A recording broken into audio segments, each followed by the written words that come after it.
Tina Turns the Country On, 1974.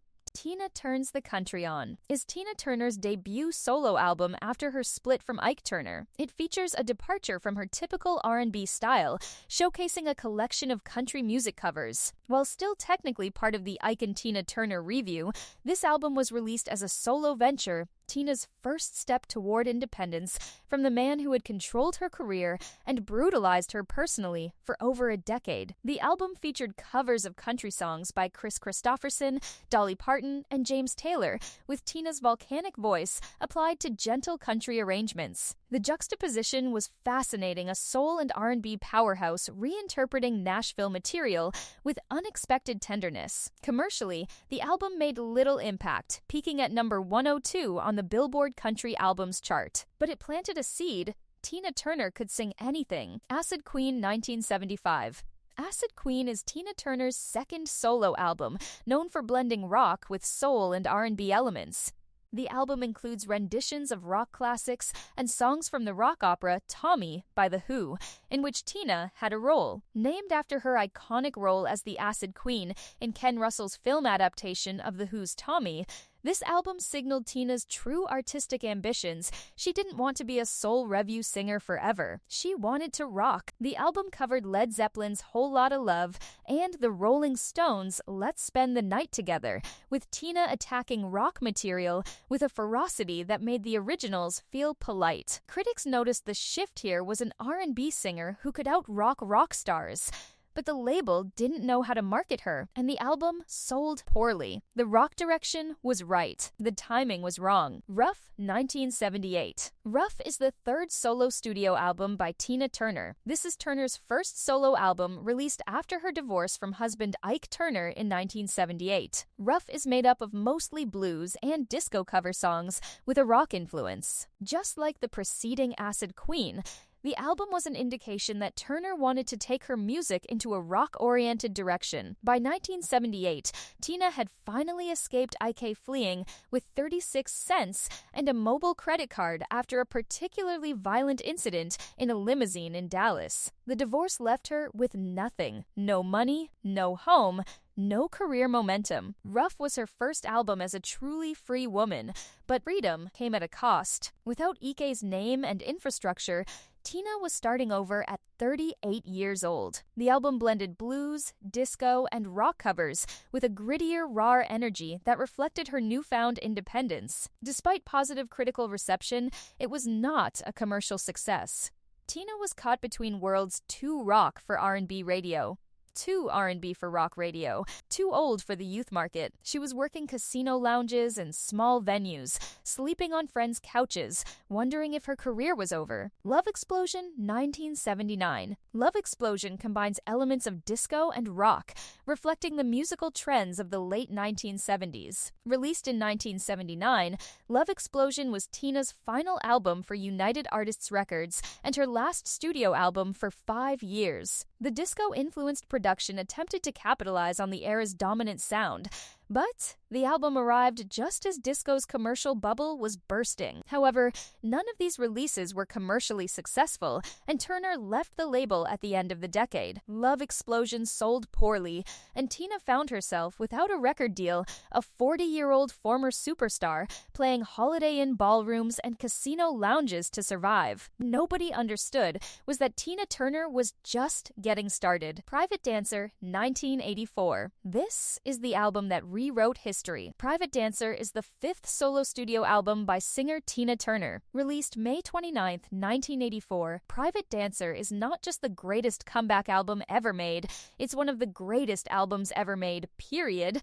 The road to Private Dancer began with a cover of Al Green's Let's Stay Together, recorded in England with members of Heaven 17. The single reached the UK Top 10 in late 1983, convincing Capitol Records to greenlight a full album. It was produced in England with 4 different production teams, including Rupert Hine and Martin Ware and Ian Craig Marsh of Heaven 17. The transatlantic production, recorded at multiple London studios, gave the album a sleek, modern pop rock sound that felt nothing like the R&B revue music of her past. What's Love Love Got to Do With It became her biggest hit single on the Billboard Hot 100, reaching #1 and selling over 2 million copies worldwide. At the time, aged 44, Turner became the oldest solo female artist to top the Hot 100. The song's cool, detached declaration that love was nothing but a second-hand emotion was both philosophical and deeply personal. A woman who'd survived the worst love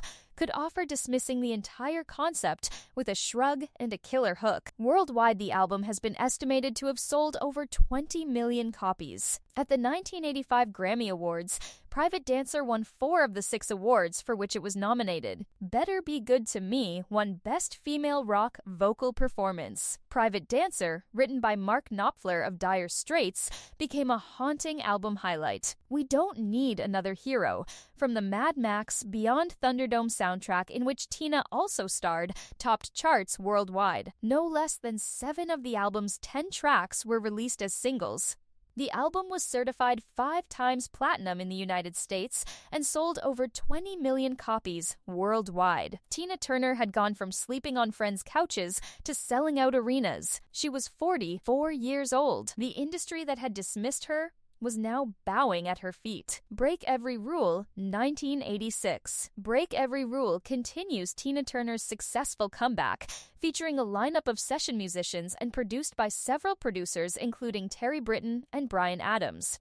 The Impossible Task, follow up the greatest comeback album in music history. Tina didn't just meet expectations, she shattered them. The album spawned Typical Male, which reached #2 on the Billboard Hot 100, and Two People, a radio-friendly pop-rock anthem. Bryan Adams co-wrote and produced several tracks, adding arena rock swagger to Tina's powerhouse delivery. What You Get Is What You See in Girls further demonstrated her range across pop, rock, and soul. Her Break Every Rule World Tour became the highest-grossing tour by a female artist of the 1980s and set a Guinness World Record for the largest paying audience at a concert at the time, with approximately 180,000 attendees. That concert, held in Rio de Janeiro, remains one of the most attended rock concerts in history. The album peaked at #2 in the UK and #4 on the Billboard 200, selling over 8 million copies worldwide. Tina Turner wasn't just back, she was bigger than she'd ever been with Ike. Foreign Affair, 1989. She returned with her next studio album, Foreign Affair,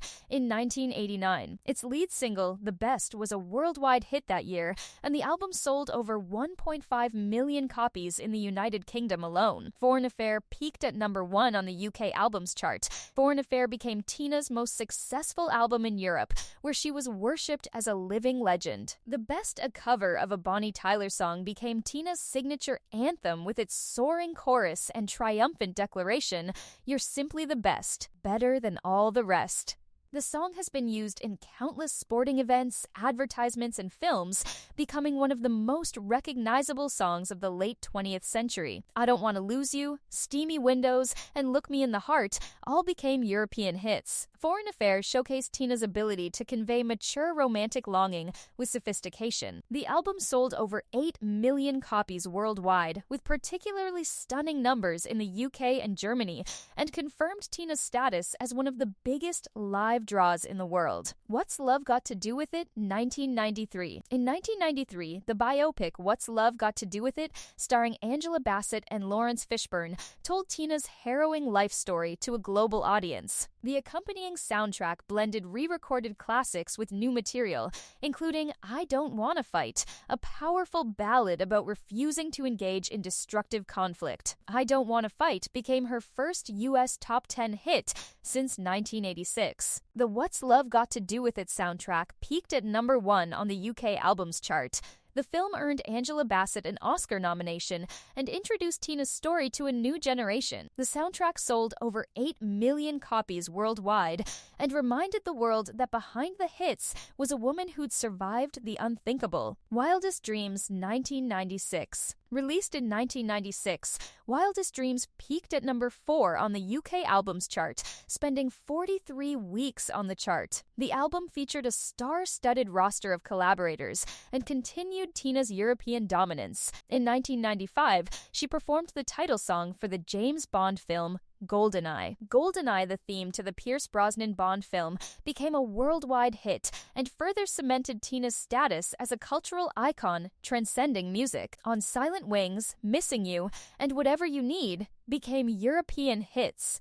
The album incorporated more contemporary pop rock production while maintaining Tina's powerful vocal identity. Though it didn't match Foreign Affairs' commercial heights in Europe, Wildest Dreams still sold over 4 million copies worldwide, extraordinary numbers for a 56-year-old artist in the youth-obsessed mid-90s. 24/7, 1999. 24/7 peaked at number 9 on the UK Albums Chart. Released November 1st, 1999, Tina's final studio album arrived when she was 60 years old. The album featured production from her longtime collaborator Terry Britten, the team behind Cher's Believe. When the Heartache Is Over became a European hit with its thumping pop rock production, while Whatever You Want showcased the vulnerability beneath her rock goddess exterior. The accompanying 24/7 tour became one of the highest grossing tours of 2000, as Tina performed for over 3.5 million fans across 93 shows.